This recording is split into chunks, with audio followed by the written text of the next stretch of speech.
we got to talk about Deion Sanders and Shedeur. Shedeur set to make his first start this weekend, and Deion Sanders came out saying that he is going to make the trip to Cleveland to watch his son make his NFL debut. We have video of this one. Any plans to go to Vegas? Plans to go to Vegas to see a certain Browns quarterback on Sunday? Don't know. Haven't made that decision as of yet. I'm so focused on what we have at hand. I'm not thinking about that, although I just got off the phone with him a minute ago. But I'm really focused on what we have at hand. Oh, wow. Oh, yeah. No. So, actually, sorry, my fault.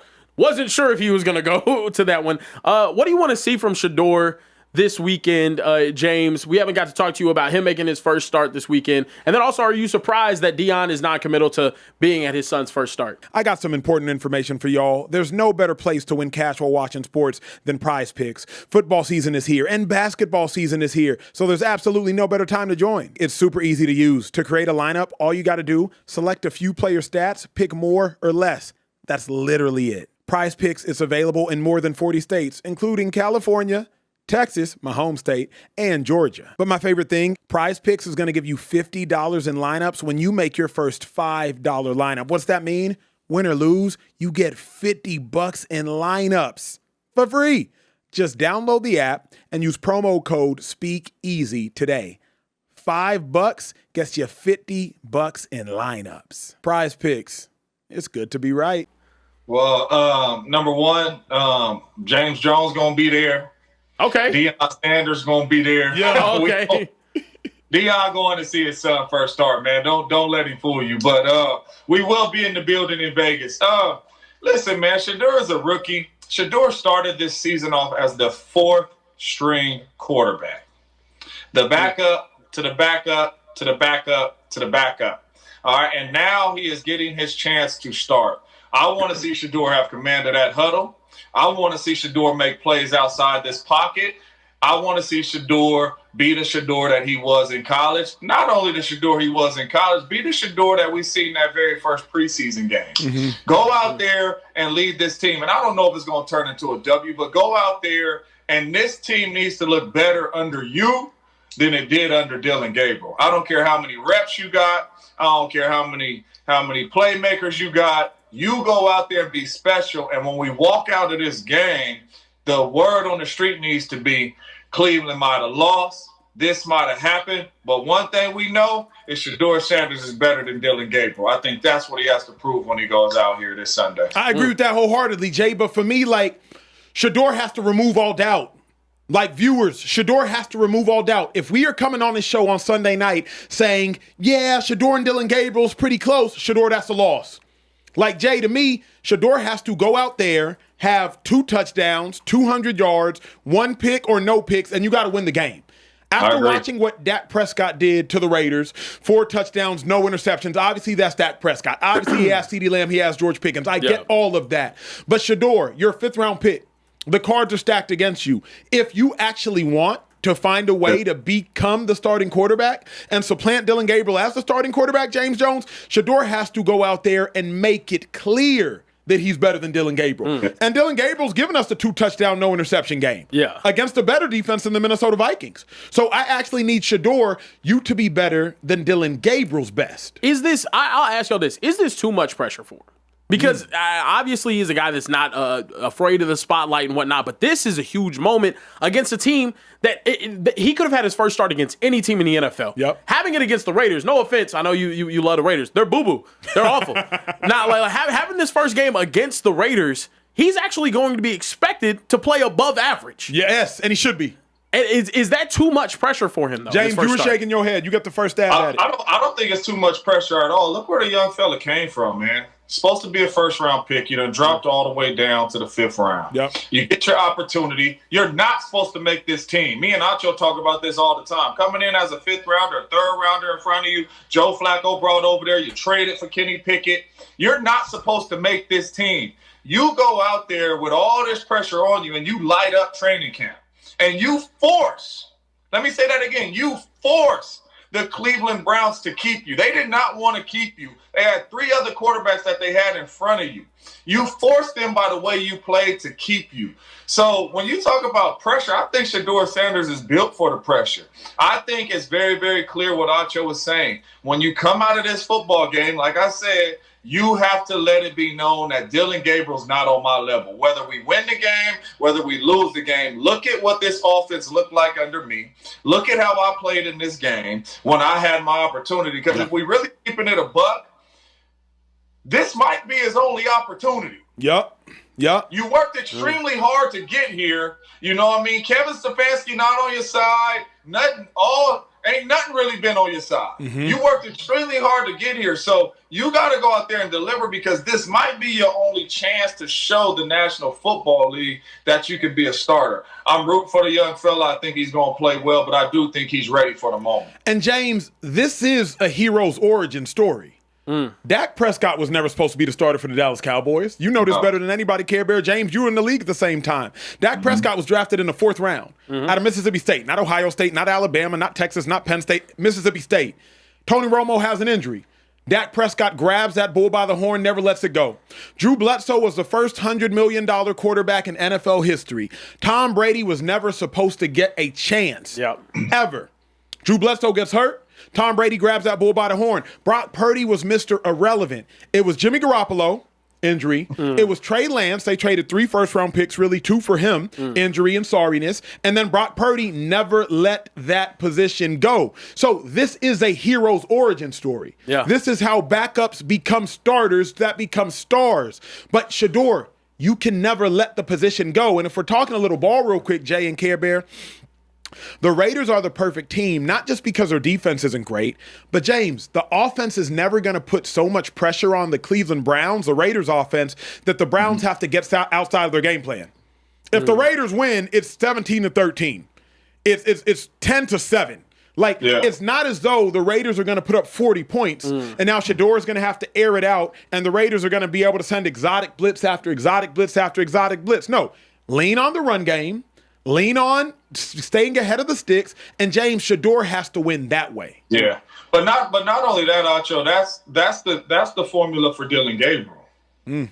Okay, break it down. Why take Dylan Gabriel out if we using the same formula, trying to keep games close, trying to do it like Shedeur? The only way for you to start the next week whenever Dylan Gabriel's ready to go out of the protocol, you got to put on tape that this team and this offense looks better with me in there. So if you're going up against a Raiders team that's struggling defensively right now, struggling offensively right now, none of that matters. You have to turn on the tape and they got to say, oh my goodness, Shedeur Sanders out there, they put up 27 points. It looks night and day with Dylan Gabriel. So now Kevin Stefanski step up on that podium, it ain't no, hey, when Dylan Gabriel ready, he going to be the starter, because now he going to look crazy. If the offense look totally different with Shedeur out there. So I don't think it can look the same, because if it looks the same, it's really helping Kevin Stefanski to be able to say, we're going back to Dylan Gabriel because it looks the same. Shedeur has to come out there and he has to be special. You know what it reminds me of? It reminds me of when Matt Flynn signed with the Seattle Seahawks. And Russell Wilson, 3rd round pick, took that job. Russell Wilson wasn't nowhere. Nobody was talking about. And Russ kept on putting pressure on him and pressure on him. And it was like, man, listen, we know we just gave you $10 million guarantee, whatever it was. But Russ going into this game, it has to be a performance like that so he can make it clear that, man, they better with me here. James, let me tell a story for the true historians, and then I'm going to get to you. It was 2013. Eagles are 3-5. Mike Vick's the starting quarterback. Mike Vick pulls his hamstring. Who the hell they going to go to? Oh, they go to Nick Foles. Nick Foles finishes that season, 27 touchdowns, 2 interceptions. We go 7-1 down the stretch, make it to the playoffs, win the division, host the playoff game. Nick Foles ends up being the incumbent starter until Chip Kelly decides to trade him for Sam Bradford. Nick Foles ultimately returns, wins the Eagles their first Super Bowl MVP. But James, Vick was our starter. It was just that Nick Foles was so good, you can't go back to him. 27 touchdowns and 2 interceptions in 8 weeks. You can't go back to Vic. Chip would have got cussed out and thrown off I-95 if he tried to go back to Vic. Shedeur has to find a way to be that good. But James, do this for me, please. Break the tie that the world has right now surrounding. Is it negligent that Shedeur hasn't gotten any first-team reps prior to this week? You played with the most famous backup of the generation, maybe, at least since 2005, Aaron Rodgers. He backed up Brett Favre. Obviously, you only have limited experience because your experience is just with the Packers, obviously the Raiders as well. Is it an outlier that a backup quarterback, Shedeur Sanders, doesn't get reps with the ones in your experience? We all know it's an outlier. We all know this is crazy, Acho, and we all played this game. Listen, when Brett Favre was a starting quarterback for the Green Bay Packers and we had 10 plays in a period, Aaron Rodgers was going to get 2 of those plays with the ones, just in case something happened. When Aaron Rodgers was the starting quarterback winning MVPs after MVPs after MVPs, and Matt Flynn was the backup quarterback, Matt Flynn's going to get a couple plays with the ones, just in case, so he knows what he's doing. I've never seen this done, and I'm not saying you got to give him reps every single practice, but you mean to tell me it is in week 11 and he has not seen no reps with the ones? And what's really surprising to me is Aaron Rodgers is not in front of you. Brett Favre is not in front of you. Tom Brady is not in front of you. This is a young rookie that you have starting. Even if he doesn't get hurt, you know he's going to have his struggles. Yeah. And something may happen, and you're not going to give another young quarterback that is his backup some opportunity to play with the ones just in case something happens. James, let me play. This is wild by Kevin Stefanski. I ain't never seen nothing like this done. Right? The backup quarterback is going to get 1 or 2 plays. Let me advocate for the devil real quick. Oh, the devil don't need no advocate. The devil need an advocate. You played with Brett Favre. He doesn't need all the 1 reps. He was a Hall of Famer. Aaron Rodgers, he don't need all the 1 reps. He's a 4-time MVP, second most MVPs in the history of football, Hall of Famer. Dylan Gabriel probably needs all the 1 reps he can get. James, am on the other side of the fence with you. I never really saw backups getting 1 reps. That's why I try to tell people everybody's experience is different. Kurt Warner said it's not a big deal at all. James Jones, Shannon Sharp say this is the craziest thing they've ever heard. Josh McCown, Brian Hoyer say it's not a big deal at all. Emmanuel Acho, it's not a big deal at all. I think teams run their team differently. I think coaches run their teams differently. I hear your experience, but can you also acknowledge, you know what? Dylan Gabriel probably needed as many reps as possible, James? Or are you like, hell nah. So let me say this then, Acho. So, because we all been in training camps, right? Yes, sir. Why did Dylan Gabriel get first-team reps in training camp? That's the Flacco one, yeah. Starter. Yeah, that's the one that don't make sense. Why? But not only that, it's not just there. It's everywhere in the National Football League across the board. The backup quarterback in training camp is going to get some reps with the ones. That's just how it happens. Yeah. The starter's not taking every single rep. I remember Aaron Rodgers used to come out like, man, that's 10 in a row. Come on, man. Go in there. Come on. It's crazy. This shows me that you were not committed. All this committed to developing young players, you weren't. And you lied to the people. Because if Shedeur's the backup, you weren't committed to giving this dude no first-team reps. That's awful by that coach, man. Knowing that you have a young quarterback that's probably going to struggle and you're not going to get this other young quarterback an opportunity to get some reps with the ones. The first time he see Jerry Jeudy is last week. Yeah. The first time he's telling the O-line, slide the protection this way. Whatever it may be, 300 jet, whatever, was last week when he trotted into that game. And you telling me you committed to the development of your players? That's like me playing wide out and me not getting no reps with Brett Favre and they throwing me in there in game 1 talking about go start.